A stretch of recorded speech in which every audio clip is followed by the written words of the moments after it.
Okay, this is about loyalty. Look at the dog, he's fetching a stick, bringing it back to his owner. Okay, there's a sense of like blind faith, blind loyalty here. And it's a puppy. It's something that's very sweet and naive and just cute, cuddly and cute. Okay. So when I saw this card, the song came out, this card flew out, and then I was getting the message of like, eh, I'm hearing bait, I'm hearing hook, I'm hearing fetch. Okay, so I don't know if somebody is, I don't feel like somebody's doing this to you, and I don't feel like those are malicious words, but I feel like there's an interaction between you and another person that's very cat and mouse. It's very, very cat and mouse. And I feel like, one person has to ask, one person has to like communicate in a way that might be cryptic in order to get the other person to ask more questions, in order to get the conversation flowing again. So I feel like it's like a bait, it's like a hook, it's like a situation where it's like skirting around the issue. One person says this and the other person is like reading between the lines, and that, things like that, blurred communication. And so those are the kind of like the imageries that I saw. Okay. I want to talk about this reading because I feel like there's a definite beginning and there's an end. So it's very rare that, the cards are very succinct where it's telling the story in its entirety. So let me just start from the beginning. I have here the Four of Swords, stoppage in communication. The way this card is depicted, it's orange, okay? And I think of like orange is something where it's not really red, it's not really green.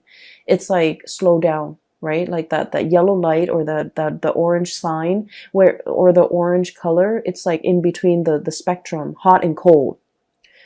I feel like there was something that had a lot of potential to get off the ground, and for some reason it was cut short from your actions or the other person's actions, but no one is relinquishing.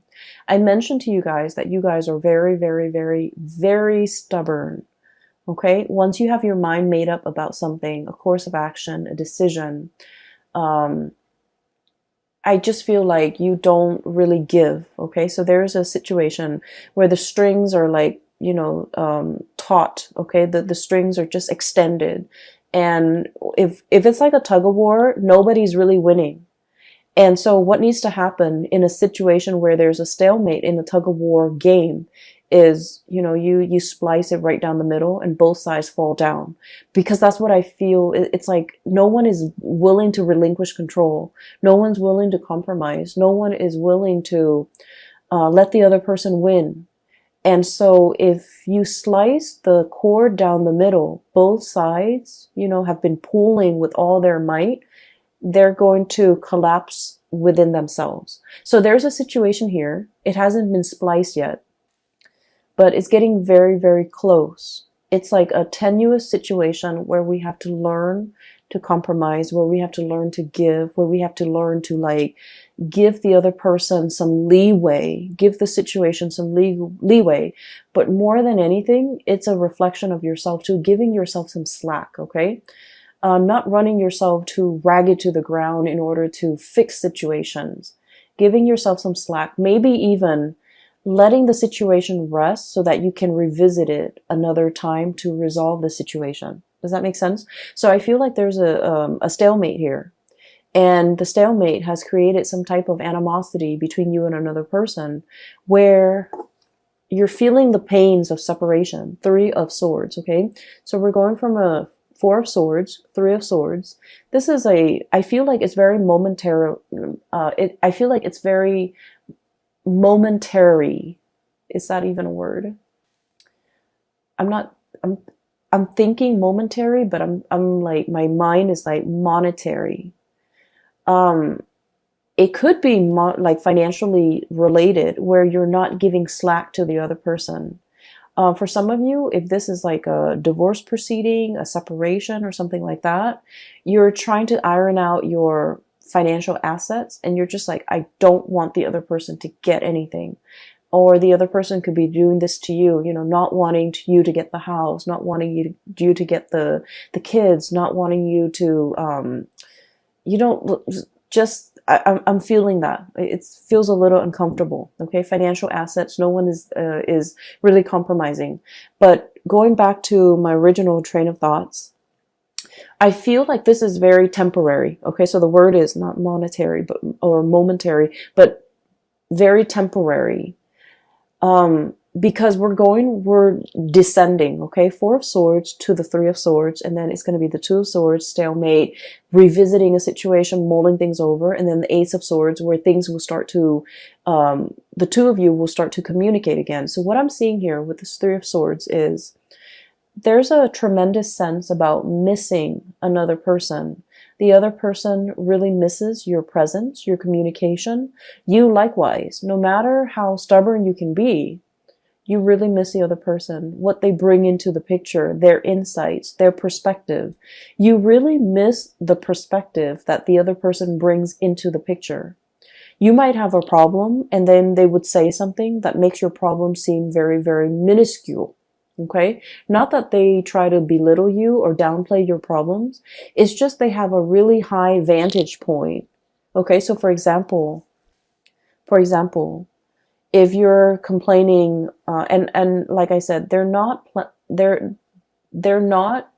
downplaying your problems. They're not brushing them off. They're not belittling whatever you have to say. I don't see that.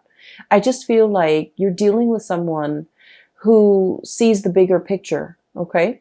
So for example, if you're just like, oh my gosh, I came to work, 10 minutes late today. I slipped through the door and, I'm worried that my boss is going to find out, they might have a habit of saying like, well, your boss trusts you. So, even if you come in 10 minutes late, they're not going to question you or they're not going to think the worst of it. It's like they know exactly what to say to make the problems seem very minuscule, to wave the problems away, and to kind of like calm your nerves and calm your worries. They have a very wise, understanding way about them. And so I feel like you really miss the communication. You really miss the perspective change that they bring into your life.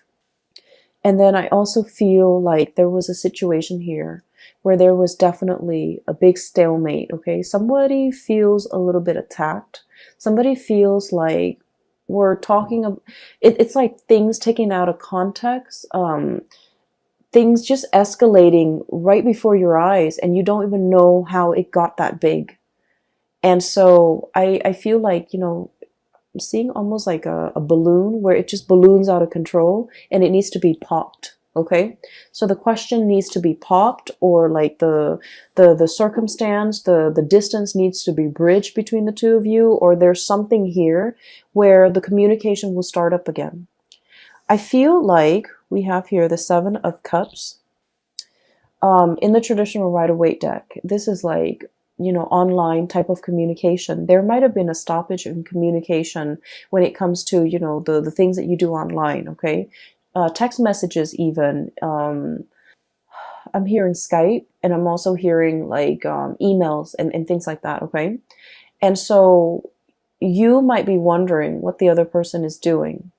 You might be, trying to look at their social media, at their online forums of communication, to see what this person is up to see who they're with, to see, what do they have going on in their life? What are they up to? What are they doing? And things like that. So I do see a little bit of a remote spying, because I feel like there are pains and pangs of separation and, wanting to have that communication, wanting to know what's going on, wanting to know what the other person's up to.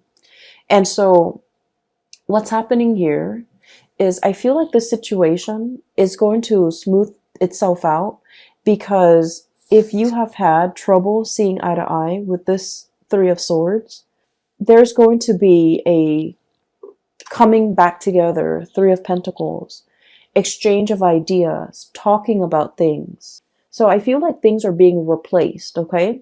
So Three of Swords, not seeing eye to eye. This is a card that's all about like, hey, let's agree to disagree.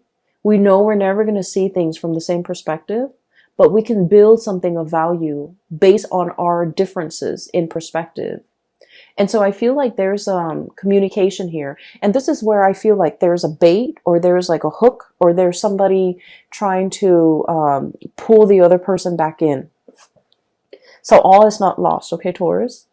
With this card, I'm sensing like, it's almost like you're either somebody, like a mutual friend or like a coworker, or somebody's coming into the picture to bring the two of you back together. And out of their sense of loyalty and dedication to that person, I feel like somebody, is showing their sense of loyalty and they're coming back in. Okay.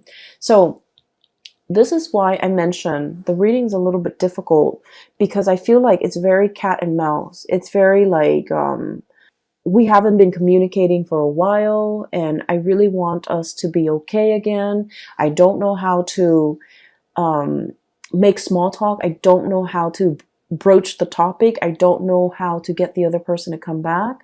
And so it's like, let your friends help you, that energy, where somebody else, that's like a third party, not in a bad way, is coming in and they're coming up with a brilliant idea for a get together, for a conversation starter, for an icebreaker, in order to get the two of you communicating again. Okay. So if you are at a loss of words and you don't know what to say or how to communicate with that person that you've been estranged from, my advice is to ask them something very practical. Ask them something like, hey, I know that you did this before and I have some problems with it. Can I call you so that I can run through it with you? Or can you give me some advice? Or can, I pick your brains? Can I ask you some questions about this topic that you're an expert in? I feel like that's going to get the other person to come back. That's going to open up that channel of communication between you and another person. And I feel like, Taurus, I feel like you're the one doing this to the other person, where you want to communicate with them, you don't know how, and so you're going to, do some type of a bait hook in order to get them to communicate with you. And then from there, you're going to try to see where it leads. So I feel like you have this ingenious idea as to how to get them to come back. Okay. You're dealing with someone who's really very much, they're very loyal to you. Okay. You're kind of like the apple of their eyes. And I feel like with this Fool card, this is like puppy love. Okay. And not in a foolish way, because animals, they're very good at sensing good and bad people. So this is not blind faith. This is not somebody who is like naive about your intentions. I feel like they know exactly what you're doing and they're going back into it because they want to communicate too. So I see both people being very stubborn, just incredibly stubborn. And what I'm sensing is they're aware of your antics. You guys are pretty transparent. They're aware of what you're doing, and they're not calling you out on it because I feel like they miss the communication. They don't want that distance. They want to bridge that gap, and they do want to communicate with you and come in and see what you have to say. Okay. So I feel like there's a situation here where you feel like you have a brilliant idea as to how to get them talking again, but they already see through it. They see through the facade. They're able to sniff it out, and they're still coming back. So I feel like somebody's coming back under the guise of helping somebody else with something, but it's not really, it's just conversation starter. Okay. So what I feel here is somebody sees your game. Somebody knows exactly what you're trying to do. And, they're pretending like, on the surface, they're falling for it, but they're not really falling for it. They're aware of what you're doing. And likewise, somebody else could be doing this to you and you are totally aware of their intentions, and you're coming back in because you are anxious to have this communication. Okay. So I feel like the energy is really good, especially the first 6 cards. Just a little bit of a segue. I feel like for those of you who have been thinking about leaving your work environment, your current work environment, we have many reasons to leave. Okay. If you feel like a lot of your friends and your coworkers or friends that have been coworkers are leaving, are retiring, are going off to, look at greener pastures, or thinking about, moving location and things like that, um, there's like, some big friendships that will be severed in the work environment because somebody's leaving. Um, they're leaving not because I do see a little bit, just a little bit of toxicity in the work environment, and it's the structure. I feel like something is very inefficient. It's not done well. Um, and so I feel like they're leaving because of that, but also because they're scanning the horizon for greener pastures. So I do feel some people are going to be leaving. And then I feel like because you're still around, you're going to be handsomely rewarded for your loyalty to that work environment. Okay? That can go both ways. If you have been feeling underappreciated and you feel like you want to stay in this work environment, I feel that you're going to be handsomely rewarded. New positions opening up, or even like they're going to keep you in mind for the next round of promotion. Okay? And then on the flip side, if you feel like this work environment has been a little bit draining or a little bit toxic, you might be thinking about leaving, and you might have signed on like some type of I feel like some of you might have found a new job and you're thinking about leaving. So you might have, talked to your supervisor, and then your supervisor might have escalated up the chain of command, and they want to keep you. And so they might be giving you some type of like, some type of a bonus, some type of a promotion, some type of an incentive in order to keep you here. Keep in mind, money isn't everything, okay? And sometimes we forget that.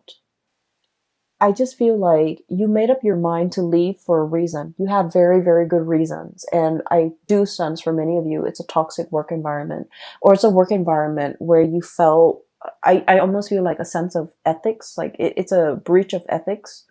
It's not a good environment to be in. And so no matter how much they give you, you really want to think about it, mull it over. So we have here the Judgment and this Three of Pentacles, which is escalation in your financial situation. Page of Pentacles, job offer coming into the picture. And I like this card because it just screams out exactly what it means, okay? You know how elephants, they make that really loud honking noise with their trunk, I guess? And so this is sort of like something that is very loud, very flamboyant, very noticeable, and it's meant to lure you back in.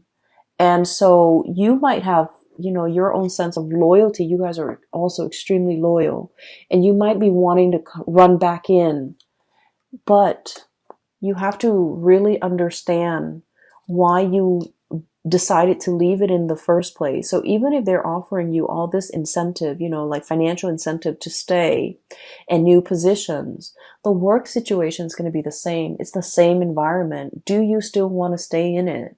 Or do you see yourself moving on to something or a situation where people are a lot more cooperative, where you're building something of greater value? Okay. So you've got some major choices here as well as it relates to your financial life. So I mentioned it's going to be a love reading, and then, all these things spill out. So, it's important to spend this month, November, to mull these decisions over. I don't suggest you might be pressed for time. I do see a situation where there's like patience, but there's also fast moving energy and communication coming in as well. So I feel like you might have a very narrow window of time to make a decision, to submit that, resignation letter, or even telling the new organization when you want to start. So I do see here a situation where it's time sensitive. It's very delicate. And so if you're being offered like an incentive to stay in a situation, you might want to really think about whether or not it is in your best interest, whether or not you're still growing to the best of your capabilities and to the best of your full potential in the current existing relationship, or relationship, or even work situation, before you decide to stay in it. Okay. Because I do see there are better things on the horizon for you.